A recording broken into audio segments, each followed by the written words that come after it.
யாழ்ப்பாணம் மாநகர சபையின் ஆளுகைக்குட்பட்ட மீன் சந்தையில் மின்சாரம் நேற்று செவ்வாய்க்கிழமை துண்டிக்கப்பட்டதால் மீன் வியாபாரிகள் மிகுந்த சிரமங்களை எதிர்நோக்கினர். மாநகர சபையினர் மின்சார சபைக்கு மின்சார கட்டணத்தை செலுத்த தவறியதால் நேற்று மதிய மீன் சந்தையில் மின்சாரம் துண்டிக்கப்பட்டது.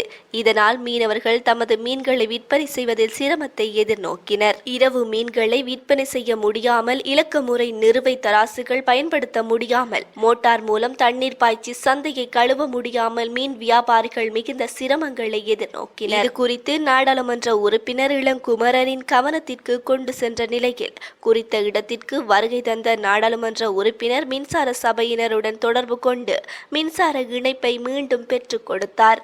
யாழ்ப்பாணம் மாநகர சபைக்கு நல்லூர் திருவிழாவில் அமைக்கப்பட்ட கடைகள் உட்பட பல்வேறு வகையிலும் வருமானம் கிடைத்தும் மாநகர சபையானது சந்தையின் அடிப்படை வசதிகளை சீர் செய்வதிலும் மின்சார கட்டணத்தை செலுத்துவதிலும் தவறிழைத்துள்ளதாக மீனவர்கள் குற்றம் சாட்டினர்.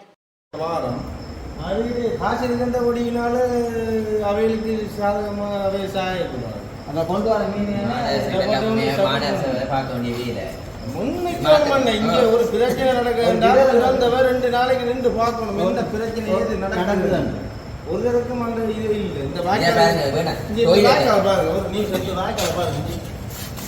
இந்த காட்டினா சனத்துக்கு வழக்குமா மணக்குமா மணக்குமா மணக்காது. அப்ப ஜாவாதிக்கு எவ்வளவு பிரச்சனை? கிட்டத்தட்ட இந்த சந்தை கட்டி 6 மாசமும் இல்ல. மற்ற அந்த அவடத்துல ஒரு இன்ஜினியரோட நீங்க கூட இந்த சந்தையை இடிச்சு திருப்பி கட்ட வேண்டியது. ஒரு நபர் எனக்கு தொடர்பு கொண்டு இங்கே மீன் துண்டிக்கப்பட்டிருக்கிறது, இரவு எவ்வாறு இந்த சந்தையில் மீனை கொள்முதல் செய்வதென்று ஒரு ஆள் தொடர்பு கொண்டு எனக்கு கூறியிருந்தார். உடனடியாக நான் சாவச்சியிலிருந்து இந்த இடத்துக்கு நேரடியாக களவை செஞ்சுட்டு பார்த்தேன். மீன் துண்டிப்பை விட பாரிய பிரச்சனைகள் இங்கே இருக்கிறது. மின் துண்டிப்புன்றது சிறிய விஷயம். ஆனால் இன்றைய பொழுது இங்கே வியாபாரிகளுக்கு அவ்வளவு மீன்களும் வீணாக்கப்பட்டது. ஏனென்றால் இங்கே நான் அவதானிக்கிறேன், எல்லாரும் ஐஸ் பட்டிகளை போட்டுட்டு தூக்கி எறிஞ்சிட்டு போயிடும் வயசு அம்மா கூட. ஆனால் இன்றைய சந்தா பணம் வேண்டுபட்டிருக்கு மனசு. இதுதான் நியதி. ஆனால் நான் நினைக்கின்றேன், இங்கே வந்தபோது தான் சுருக்கமாக சொன்னால் மெலசுட கூடத்தை சென்று பார்த்தால், இன்று நீங்கள் போய் பார்த்தாலும் மெலசுட கூடத்தில் யாரும் உள்ளே கிட்ட போயிடாது. நான் மேரம்மாவிடம் கூறுகிறேன், நாளைய தினம் இங்கே நேரடியாக கள விஜயம் செய்து பாருங்கள். அரசாங்கங்களால் நிதி உதவியை வெளிநாடுகளிடம் இவ்வாறான சந்தையை கட்டித்தரும்போது கட்டினது பிழையான முறையில் கட்டியிருக்கிறாங்க. ஆனால் நாங்கள் அவர்களை கூறுகிறோம், இந்த இடத்துக்கு சென்று சிறந்த முறையில் பராமரிங்க. மாநகரசபையின் வேலை இங்கே பிரதேசத்தில் கழிவுகளை சிறந்த முறையில் அகற்றுவது, கழிவு முகாமைத்துவத்தை சிறந்த முறையில் முகாமைத்துவம் செய்வது அவ்வாறான வேலை. அதுகளை பாருங்கள். இங்கே வாய்க்கால் எவ்வளோ குப்பையாக இருக்குது. நான் நினைக்கிறேன் ஒரு 60 வருஷம் 10 வருஷத்துக்கு மேற்பட்ட பில்டிங்கெல்லாம் சொல்லலாம். 6 மாதங்கள் இவ்வாறு கிடக்கு கேவலமாக. அங்கே ஒரு காலனியை யாராவது வைத்தால் உள்ளுக்க புதஞ்சு உள்ளுக்க கழிவு தண்ணிக்க விடக்கூடிய நிலை இருக்குது, கால் முறியக்கூடிய நிலை. இந்த இடத்துக்கு சென்று அதுகளை நிவர்த்தி செய்யுங்கள். நல்லூரில் பணத்தை உழைத்திருப்பீர்கள். இந்த கடையில் வருமானம் மூலம் கோடிக்கணக்கான வருமானம் விட்டிருப்பீர்கள். அதுகளை இவ்வாறான இடங்களில் முதலீட்டு செய்யுங்கள் என்று தாழ்மையாக கேட்டுக்கொள்கிறேன். என்ற நீங்கள் சொல்லுங்கள், ஒரு மெல்லசல கூடம் அத்தியாவசியமானது. அதை சிறந்த முறையில் துப்புரவாக வைத்திருங்கள். அதில் ஒரு சிறந்த முறையில் ஒரு கல்லை கட்டியாவது கொங்கிரீட்டால் சும்மா கல்லை கட்டினாலே அங்கே வேலை செய்கிறார்கள் இருக்க ஒரு ஸ்டாஃபுக்கு நீட்டாக நடந்து போகிறது கல்லை கட்டுங்க. அழகாக போக முடியாது. துர்நாட்டம் வீசுகிறது, நிறைஞ்சி வலிக்கிறது. அதுகளை சிறந்த முறையில் அகற்றுங்கள். அதே நேரம் விநியமாக கேட்டுக்கொள்கிறேன், இரவு நேரங்களில் இங்கே ஒரு 9 மணிக்கு பிறகு இந்த கழிவு நீர்களை ஏற்றுங்கள்.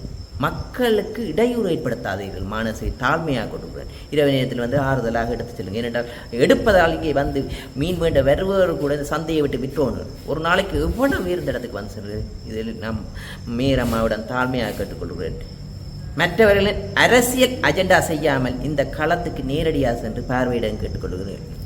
மாநகர சபை கலைவாய்த்த ஊழியர்கள், சுகாதார ஊழியர்கள் மது போதையில் வாகனத்தை செலுத்துவதாக குற்றச்சாட்டுகள் வந்திருக்கிறார். இது சம்பந்தமாக நீங்கள் என்ன சொல்லுகிறீங்க? மது போதையில் வாகனத்தை செலுத்துவார் என்றால் போலீசார்கள் சிறந்த முறையில் செயல்பட வேண்டும். ஏனென்றால் இதுக்கு நாங்கள் மாநகர சபையை குற்றம் கூற வேண்டியதில்லை. ஆனால் மாநகர சபை அவர்கள் அவ்வாறு போதைக்கு அடிமையானவர்களாக இருந்தால், போதையுடன் பிடிபட்டிருந்தால் அவர்களை சாரதி அனுமதி பத்திரத்தில் இருந்து தூக்கி எறியுங்கள், வேலையில் இடைநிறுத்துங்கள் என்று அதிகளவான போலீசார்கள் லஞ்சம் வேண்டி ஊழல் செய்ததற்காக அதிகளவானவர்களுடைய படி நீக்கம் செய்திருக்கார். அதே மாதிரி நீங்கள் செல்லுங்கள், ஆட்டோமேட்டிக்காக திருந்துவாங்க. கரண்ட் திடீரெண்டாப்பில் நிப்பாட்டப்பட்டது. நாங்கள் இப்படி ஒரு வேலைக்கு அறிவிச்சாப்பில் வந்து திடீரெண்டு வந்து எங்களுக்கு கரண்ட் எடுத்து ஒரு இதாக செய்து வந்துட்டு பார்வையிட்டு போயிருக்கிறேன். சின்ன பிரச்சனையில் அவர்கிட்ட கோரிக்கை வச்சுருக்கிறோம்.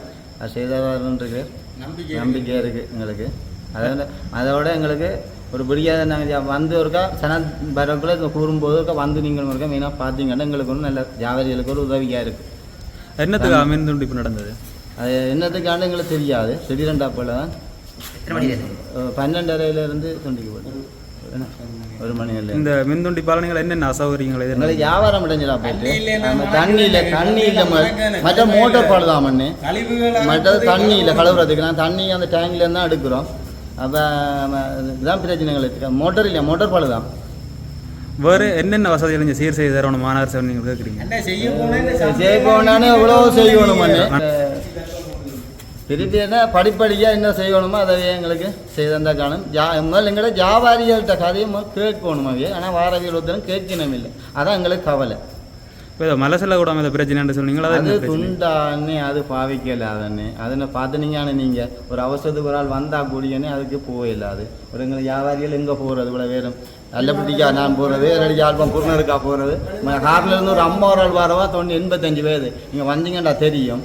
அந்த அம்மாவுக்கு ஒரு சின்ன 2 வந்து அந்த அம்மா அதுக்கு போயிடுமா. இதை நீங்கள் மாநகர சபையை சுட்டி காட்டுறீங்க இல்லாட்டி வந்து பார்வை எல்லாத்தையும் காட்டிட்டோம் சொல்லிட்டோம். சொல்லி நடந்தா ஒன்றுமே தெரியல.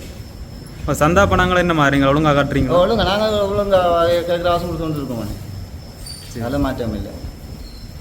டேங்க் வச்சு நல்ல எண்ணி விட்டுருக்கேன். அதான் பழைய டேங்க் என்னது.